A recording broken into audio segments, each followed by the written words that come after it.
All right, guys, welcome back to ICast 2022 here in the New Canoe booth. We created some fuzz yesterday with these build-offs, and I got my man Romel from California with us here. We're going to go through a little bit more detailed walkthrough than we did yesterday, today with Romel.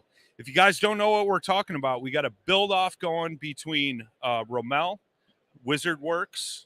If you guys aren't following him on Instagram, please do. He's the guy that rigs out all of Greg Blanchard's kayaks. You know, he's the guy behind that. But we also have Fletch Griffin in the house from Westbrook Supply Co. He rigged out a boat as well.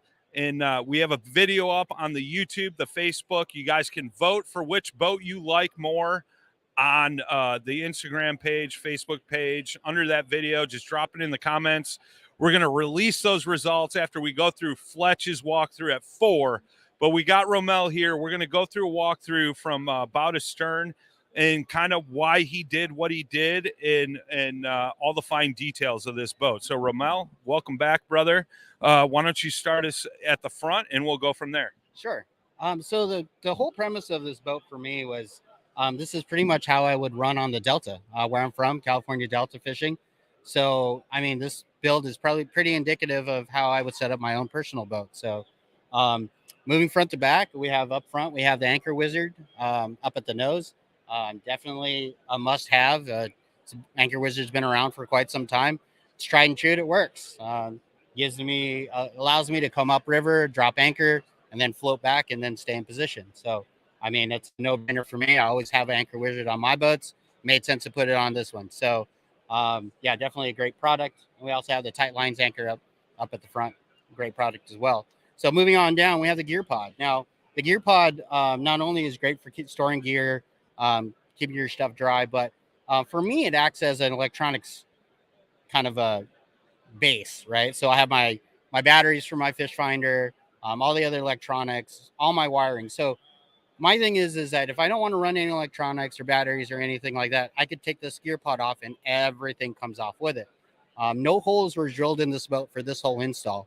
And I did that specifically to maintain the hull integrity without having any holes, not worrying about, leaks or getting water inside the hull. But also, if I want to run with no electronics, I can literally pull this whole console and have the whole open deck space available to me.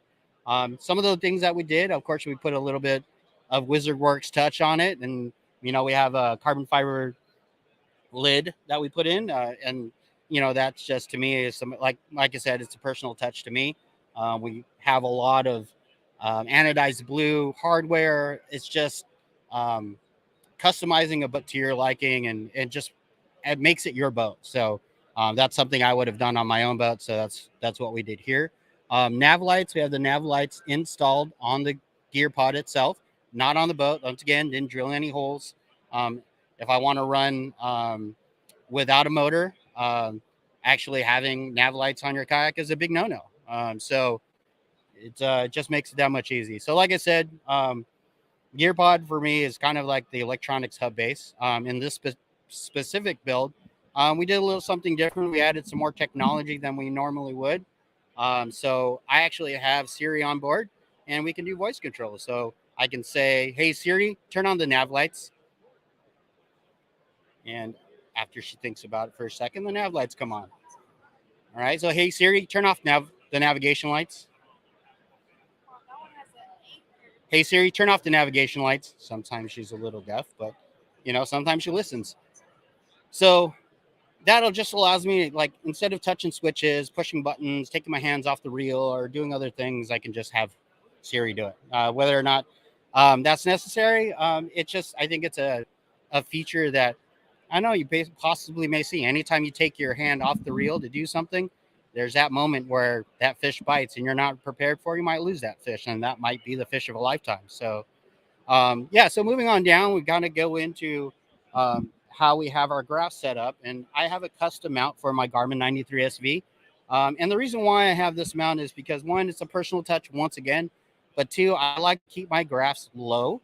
I believe in center of gravity, and I like my graphs mounted very rigidly. So they don't wiggle, they don't wobble. When you're standing up on your boat, they don't tilt or wobble or anything like that. They're very like nice and sturdy and locked in. They're not going to move.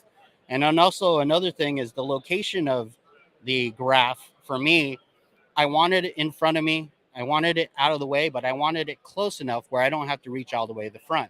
So the Limited has a ton of deck space, and the seat actually sits pretty far back. So if I have my graph mounted on the gear pod, it's quite a ways away. So having this type of mount that I like myself allows me to keep the graph a little bit closer to me, but still out of the way, and it keeps everything off of the floor. So underneath the graph itself, it's levitated. There's no mount underneath, so I can put plano boxes up there. I can, pretty much throw whatever up there I want. I can put a small bag up there if I like, right underneath the graph, and it doesn't get in the way. So that was a pretty huge thing. So we move on down. So we have a little bit of rod storage up front. This is a unit that I make myself. It's a custom unit, and I don't sell them, but pretty much it's based off of the old Yak Tack Bullwinkle.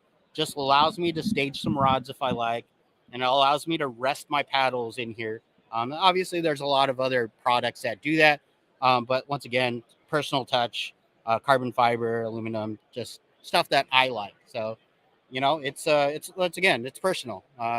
These boats are part of us when we're on the water, so it makes sense to have it have a personal flair to it. So moving on down, we have so this boat is powered by the NuCanoe EPS system, which the heart of this system is the Newport NK180 motor. So it's a brushless motor, runs off 24 volts, and it's just a great performing motor. So a lot of times, so we have our controller on that side that's mounted on a Yak Attack mount, and that kit you can purchase that directly from NuCanoe. It's a great kit to install on your boat. It's really easy to install. Now, along with that, we have the new foot pedal steering system. So the foot pedal steering system allows you to steer your boat hands-free. So I can work up current, or if I'm working a bank line or, a Thule line, I can literally put the throttle where I like it to either match the current or to maybe be a little bit faster than the current and work a bank line.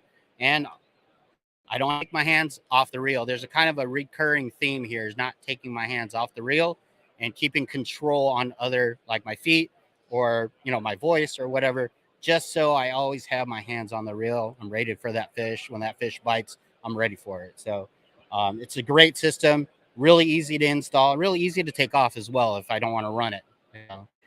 So moving on down, we have a Millennium seat, and this is the Mossy Oak Elements pattern. Very awesome looking seat. Obviously matches the boat very well. It's got a powder coated white frame, and of course this beautiful blue and white water pattern on it that just kind of goes with the whole theme and goes with the whole boat. So also at the gear pod, we actually have a little bit of lighting. We have some white lights up front, and that's also controlled by Siri. So hey Siri, I need some light. And once again, after Siri thinks about it, let's see if there we go. So lights come on. So we have 2 LED white lights, and that's, for me, I mean, there's a lot of people like colors. A lot of people, if I want light, I just want some white light for a minute just to help me maybe when I'm tying off or something like that. That's pretty much what I found for me, the only light that I would ask for. So, hey Siri, lights out. There you go. All right. So went over the seat once again. So in the back, we have the new Yak Attack Black Pack Pro. This is a 13x16 unit. We have this set up with 4 rod holders in the back. Obviously, you can add some more. And inside the box, we have our battery for our Newport NK180 motor, which is a 24-volt Bioino marine battery. It's got the wrapping on it still. But so excellent battery. It's actually, they made it into a smaller size casing, which is new. They definitely check them out. I've been with Bioino for a long time. They're awesome battery, awesome company, good customer service and everything. So awesome. So once again, Black Pack Pro. I mean, it's amazing. It's a great addition. So modular. You can bolt pretty much anything to it. It's got holes everywhere, so you can kind of add. You can add whatever accessories, however you like them. So it's really flexible. So yeah, and then so moving on back. I mean, so we have the micro anchor. And the micro anchor, typically when you run the EPS system,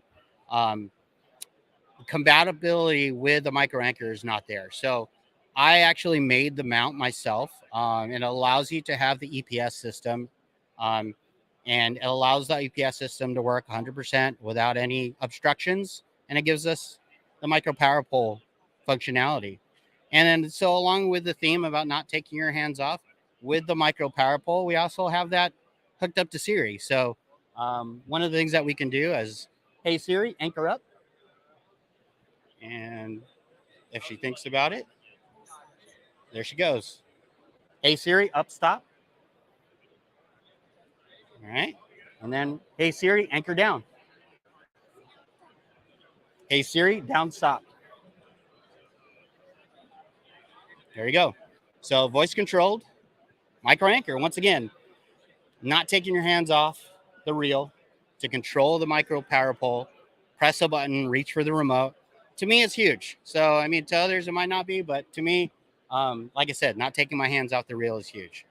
So that's a kind of a custom function, but I don't know, you may see that coming soon to maybe other people will innovate that and come out with it. But, you know, it's there. It's a possibility for sure. So, well, it's all super cool, man. The fact that you could be completely hands-free.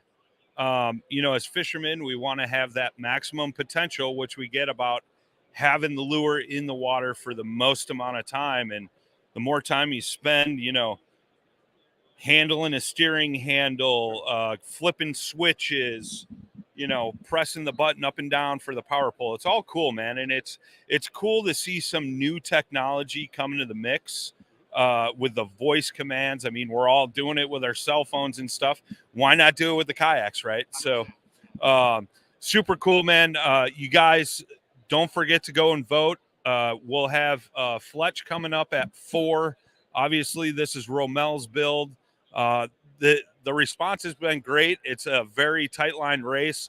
We're going to release those results after Fletch's walkthrough. So Romel, thanks for doing such a cool, great job on this boat, brother. Like, it's awesome. I saw you putting it together yesterday, and I was like, what has he got up his sleeve, you know? So it's super cool to see all, you know, the whole thing from start to finish. I mean, yeah, you could pick out small little things that are cool about it, but overall, it's a bad little build. I'm just going to say that. So I voted for Romel. Sorry, Fletch. I still love you, brother, but you know, it's cool to see the concepts and all the different cool stuff. So we'll see you guys back here at 4. Don't forget to go and watch the video if you guys haven't seen it of the 2 builds together.